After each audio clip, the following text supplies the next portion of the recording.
wale wazee ambao wameenda, wakina Jaramogi, wakina Jomo, wakina Nkrumah, wakina Mwalimu Nyerere.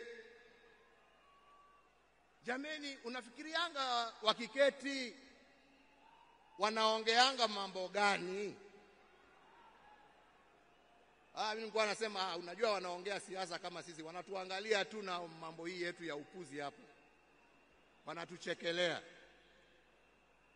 Anasema lakini unajua I'm very keen kujua. Sasa ndugu yangu, umeenda mbele yangu.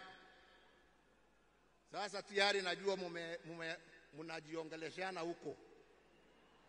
Na sio ati niko na haraka ya kuja kuwafikia, lakini